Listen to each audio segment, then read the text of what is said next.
Good morning dear student, welcome back again. ठीक है, आज हम लोग बात करते हैं हमारे नेक्स्ट टॉपिक की, दैट इज यूकैरियोटिक सेल। याद रखिएगा हम लोगों का चैप्टर कौन सा चल रहा है, चैप्टर नंबर 8। ठीक है, cell the unit of life. Okay, अब इसके अंदर आप लोगों का जो मेन टॉपिक चल रहा है वो है आप भी आज यूकैरियोटिक सेल। आज से हम लोग स्टार्ट करेंगे, डिटेल स्टडी स्टार्ट करेंगे और सेल के ऑर्गन्स के बारे में पढ़ेंगे।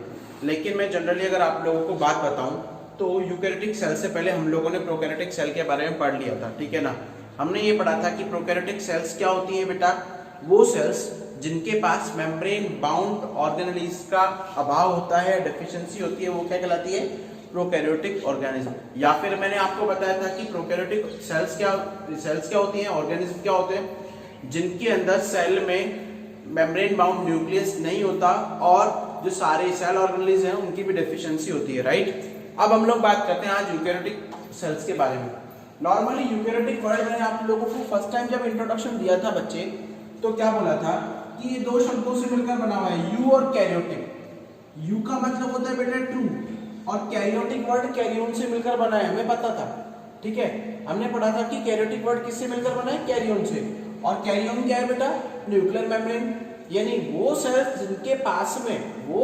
जिनके पास में मेम्ब्रेन बाउंड ऑर्गन्स जो है या फिर मेम्ब्रेन बाउंड न्यूक्लियस या वेल डिफाइंड न्यूक्लियस जो है वो पाया जाता है, वो क्या कहलाती है, यूकैरियोटिक सेल। आज जब इसका जनरल इंट्रोडक्शन पढ़ते हैं बेटा क्या होता है, और बाकी फिर सारे धीरे धीरे क्या पढ़ेंगे, इनके ऑर्गन्स के बारे में पढ़ेंगे, सेल ऑर्गन्स के बारे में पढ़ेंगे।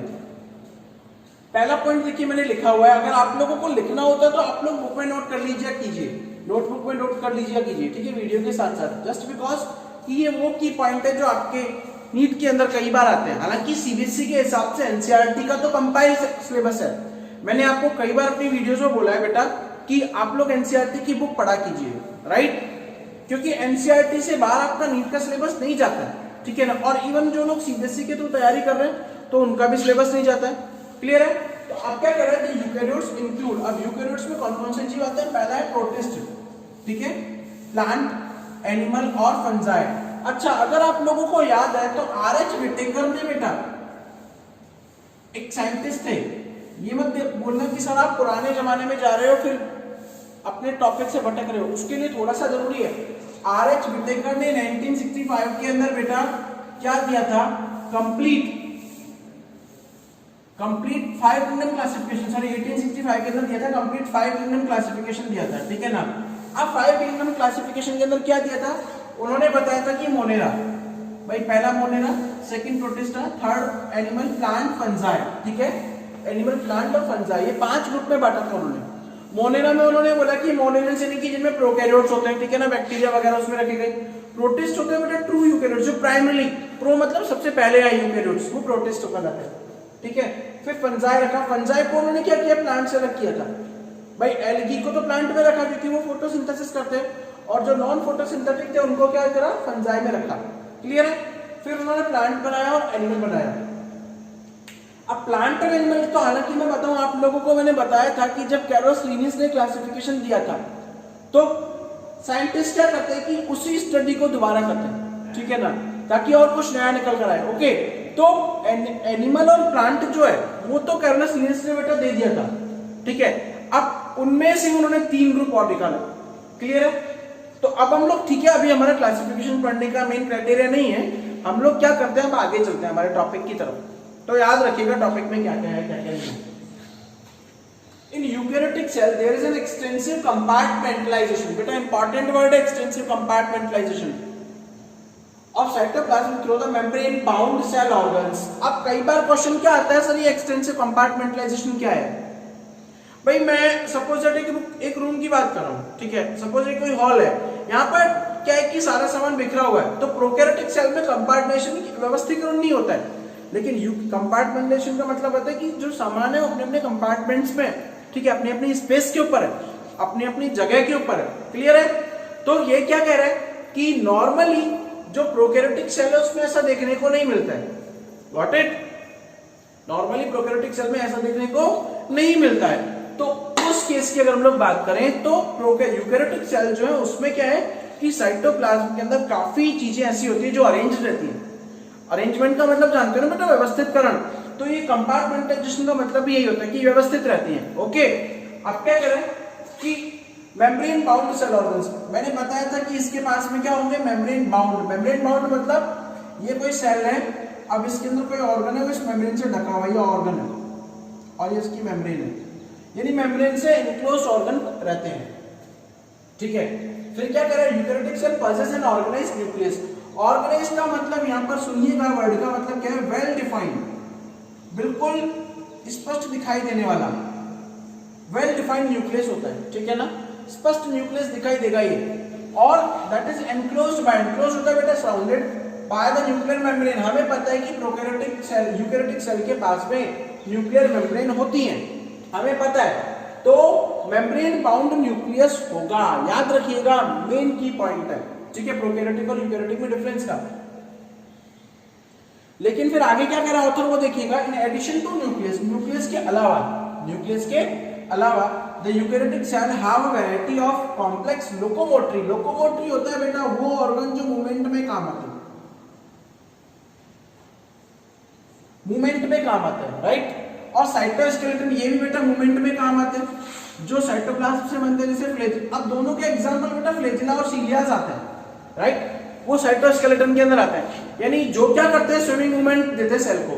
तो ये भी इनके अंदर स्ट्रक्चर, यूकेरियोटिक सेल के अंदर क्या होते हैं, अरेंज रहते हैं। ओके, अब क्या करें, देखो ये लाइन इंपॉर्टेंट है, 10 स्टार क्वेश्चन है, याद रखिएगा। All the eukaryotes are not identical. Not identical का मतलब क्या है कि सारे यूकेरियोट्स क्या है बेटा, आइडेंटिकल नहीं है, वो एक दूसरे के समान नहीं होते, सब अलग अलग होते हैं। अगर हम लोग बात करें प्लांट की, तो प्लांट की सेल भी अलग अलग होती है, और प्लांट और एनिमल की बात करें तो दुनिया भर के डिफरेंस निकल कर आते हैं। पहला डिफरेंस सेल वॉल होती है प्लांट में, एनिमल में नहीं होती है, हमने पढ़ा था ये जब बैक्टीरिया वगैरह की सेल वॉल में पढ़ा था, उस टाइम मैंने बताया था कि प्लांट में भी सेल वॉल होती है।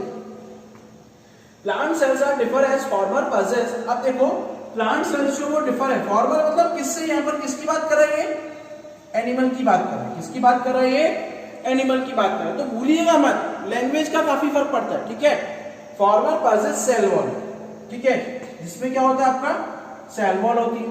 अब सेल वॉल क्या है, एनिमल सेल में नहीं है, एनिमल में क्या है, एब्सेंट है। प्लास्टिड, प्लास्टिड का मेन मीनिंग होता है आपका क्लोरोप्लास्ट। अब हमें पता है ये भी नहीं होता एनिमल सेल के अंदर। क्यों नहीं होता, क्योंकि एनिमल जो हेटेरोट्रॉप्स है and plant are the autotrophs. Plant क्या ऑटोट्रॉप्स है और एनिमल हेटेरोट्रॉप्स है, तो एनिमल में क्या होता है, प्लास्टिड भी नहीं होता है। ठीक है, ये यूकेरियोटिक का जनरल इंट्रोडक्शन पढ़ रहे हैं कि उनमें क्या क्या होता है, क्या क्या नहीं होता। Okay, and large central vacuoles. Vacuoles का हिंदी में मतलब होता है बेटा रसदानी। अब रसदानी क्या होती है बेटा, ये नॉर्मली प्लांट के अंदर या फिर किसी भी ऑर्गेनिज्म के अंदर एयर को, वाटर को काफी टाइम, इसको आप लोग फूड वैक्यूल्स भी बोलते हैं, फूड को, जो फूड वैक्यूल होते हैं फूड को स्टोर करके रखने का काम करती है। भाई प्लांट को लार्ज सेंट्रल वैक्यूल की रिक्वायरमेंट क्यों पड़ी, सुनिएगा, क्योंकि प्लांट जो है उसकी मेटाबॉलिक रेट एनिमल की तुलना में बेटा बहुत हाई होती है। क्यों, क्योंकि उसको खुद को भी फूड लेना होता है और एनिमल्स को भी देना होता है। क्लियर है, तो उस केस में क्या कर रहे हैं कि वैक्यूल्स क्या होती है, वो फूड को स्टोर करके रखती है। और किस फॉर्म में स्टोर रहता है स्टोर्ड फूड प्लांट के अंदर, स्टार्च के फॉर्म में, यानी फूड जो है वो स्टोर्ड किस फॉर्म में रहेगा, स्टार्च के फॉर्म में। ये लाइन याद रखिएगा। लेकिन एनिमल में किस में रहता है बेटा, ग्लाइकोजन में। हालांकि आगे आएगा, ये सब कुछ आगे आएगा, ठीक है ना। Okay, but in animal cell, लेकिन एनिमल सेल की अगर हम लोग बात करें तो उसमें सेल वॉल जो होती है वो नहीं होती है। ठीक है, पहली बात तो सेल वॉल नहीं है। लेकिन एनिमल सेल में एक्स्ट्रा ऑर्गन कौन सा होता है, सेंट्रियोल। सेंट्रियोल आप लोग अभी पढ़ेंगे, हालांकि 9th क्लास में अगर किसी टीचर ने पढ़ाया हो तो ठीक है। सेंट्रियोल क्या करता है, जब सेल डिवाइड होती है तो पोल्स का फॉर्मेशन करता है, क्रोमोसोम्स जो वो इस तरीके से आके अरेंज हो जाते हैं। हालांकि इसी इन टॉपिक्स के अंदर आप लोग सेल डिवीजन में पढ़ेंगे, राइट। तो ये क्या करे कि प्लांट सेल में सेंट्रियोल है लेकिन एनिमल सेल के अंदर नहीं है। ये केवल जनरल इंट्रोडक्शन हुआ किसका, आप लोगों का यूकेरियोटिक सेल का। अब हम पहला ऑर्गन स्टार्ट करते हैं, सेल मेम्ब्रेन को। ठीक है, सेल मेम्ब्रेन क्या है, अगर हम लोग बात करें सेल मेम्ब्रेन की, तो सेल मेम्ब्रेन जो है डिटेल स्टडी। अब सुनिएगा, मेम्ब्रेन, मैंने यहाँ पर वॉल की बात नहीं की, मेम्ब्रेन नॉर्मली में बात करूंगी किसके अंदर प्रेजेंट है बेटा, एनिमल सेल के अंदर प्रेजेंट है। किसके अंदर प्रेजेंट होता है, एनिमल सेल के अंदर, पहली बात। सेकंड थिंग इज देयर कि एनिमल सेल के बाद में क्या है कि ये क्या होती है, थिन, पतली होती है, इलास्टिक, लचीली होती है। ये चीजें एक कीवर्ड है, याद रखिएगा, काफी बार क्वेश्चन आते हैं लोग, ठीक है ना। और ये अगर वर्ड अगर आप लोगों को 4 या 5 नंबर में कोई सेल मेम्ब्रेन सॉल्व करने के लिए दे रहा है बोर्ड एग्जाम्स के अंदर, तो आप लोग अगर ये वर्ड लिखोगे तो स्टार्टिंग में एग्जामिनर के ऊपर आपका इंप्रेशन अच्छा पड़ेगा और आपके फुल मार्क्स आने से नहीं रोक सकता कोई भी। लेकिन अब मैं थोड़ा सा इंट्रोडक्टरी पार्ट लेता हूं कि सेल मेम्ब्रेन की जो डिटेल स्टडी है वो कब पॉसिबल हुई, जब इलेक्ट्रॉन माइक्रोस्कोप क्या हुआ, उसकी डिस्कवरी हुई। ठीक है ना, आप लोग फिजिक्स के अंदर इलेक्ट्रॉन माइक्रोस्कोप ही पढ़ेंगे, क्लियर पढ़ेंगे, ठीक है ना। तो इलेक्ट्रॉन माइक्रोस्कोप जब डिस्कवर हुआ, ठीक है, सेल की डिस्कवरी माइक्रोस्कोप तक थी। अब माइक्रोस्कोप के अंदर, ठीक है, हम लोग सेल को देख सकते हैं लेकिन उसके ऑर्गन्स को थोड़ी देख सकते हैं, वो इलेक्ट्रॉन माइक्रोस्कोप से ही देखा जाएगा, क्लियर है। तो क्या था कि इलेक्ट्रॉन माइक्रोस्कोप, अब इलेक्ट्रॉन का मतलब पता क्या है, जो बहुत बारीकी से देखता है, इलेक्ट्रॉन बहुत स्मॉल पार्टिकल होते हैं, यानी वो माइक्रोस्कोप जो एक पर्टिकुलर सेल के भी ऑर्गन्स को बारीकी से दिखा सकता है, ठीक है। अब फिर एग्जांपल की बात करें, chemical study on electron microscope specially in human RBCs, बात कर रहे हैं ह्यूमन आरबीसीज का, रेड ब्लड सेल्स का, ब्लड पढ़ाऊंगा तब उसके अंदर कंप्लीट आएगा ये, ठीक है। अनेबल द साइंटिस्ट, उन्होंने साइंटिस्ट को अनेबल बनाया, कैपेबल बनाया टू डिड्यूस, डिड्यूस का मतलब होता है बेटा रिजल्ट निकालना, ठीक है, रिजल्ट निकालना, निष्कर्ष निकालना, पॉसिबल स्ट्रक्चर ऑफ, डिड्यूस को आप लोग लिख लो, प्रिडिक्ट, ये प्रिडिक्ट का सिनोनिम होता है बेटा, possible structure of cell membrane, ठीक है ना भाई। कैसे निकली आरबीसी की, आरबीसी की जब केमिकल स्टडी की गई, किसके ऊपर, इलेक्ट्रॉन माइक्रोस्कोप, ये शॉर्ट फॉर्म है इलेक्ट्रॉन माइक्रोस्कोप का, मैंने ये लिख रखा है, ठीक है। तो क्या हुआ, उन्होंने पॉसिबल स्ट्रक्चर निकाली सेल मेम्ब्रेन की। अब क्या निकाली, अकॉर्डिंग टू दिस स्टडी, बेटा ये इसी एग्जांपल को लेके बात कर रहा है, इस स्टडी की बात करें तो cell membrane is composed of lipid, cell membrane किससे बना हुआ है, लिपिड से, that are arranged in bilayer, bilayer का मतलब होता है बेटा डबल मेम्ब्रेन, क्या होती है, डबल मेम्ब्रेन की बात कर रही है, ओके, किसकी बात कर रही है, डबल मेम्ब्रेन की बात कर रहा है, ठीक है। Lipids are arranged in bilayer, पता कैसे होगी, देखो इस तरीके से, ये लिपिड, एक लेयर लिपिड की होगी, दूसरी लेयर लिपिड की होगी, ठीक है, ठीक है, ये सिंगल लेयर हो गई और दूसरी लेयर, पूरी सेल मेम्ब्रेन है, इसमें पहली और दूसरी लेयर, ठीक है। लिपिड आर अरेंज्ड विद, ये है with in the membrane, membrane with polar head. अब लिपिड की अगर हम लोग बात करें तो लिपिड का हेड जो है, लिपिड की स्ट्रक्चर कुछ ऐसे ही होती है, पोलर, पोलर को आप लोग क्या बोलते हो, घुलनशील, हिंदी में बोलते हैं घुलनशील, ठीक है। अब घुलनशील की अगर हम लोग बात करें तो इसको बोलते हैं हाइड्रोफिलिक या water loving, water loving, hydrophilic. भाई लिपिड जो वो अरेंज होते हैं with the membrane with polar head, polar head होता है बेटा हाइड्रोफिलिक, हाइड्रोफिलिक मतलब वाटर लविंग, कि ये वाला ऐसा लिपिड क्या है, पानी में सॉल्युबल होता है, ठीक है।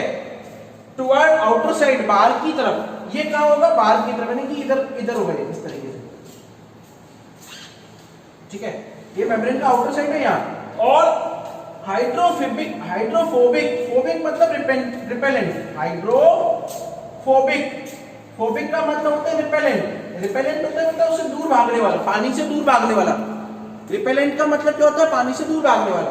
तो हाइड्रोफोबिक टेल, टेल मतलब देखो ये वाला ऐसा, ये पीछे वाला ये, ठीक है, टेल टुवर्ड इनसाइड, ये कहां की तरफ होगा, अंदर की तरफ होगा। हालांकि इनकी स्ट्रक्चर के मॉडल हम लोग कराएंगे नेक्स्ट क्लास के अंदर, ओके।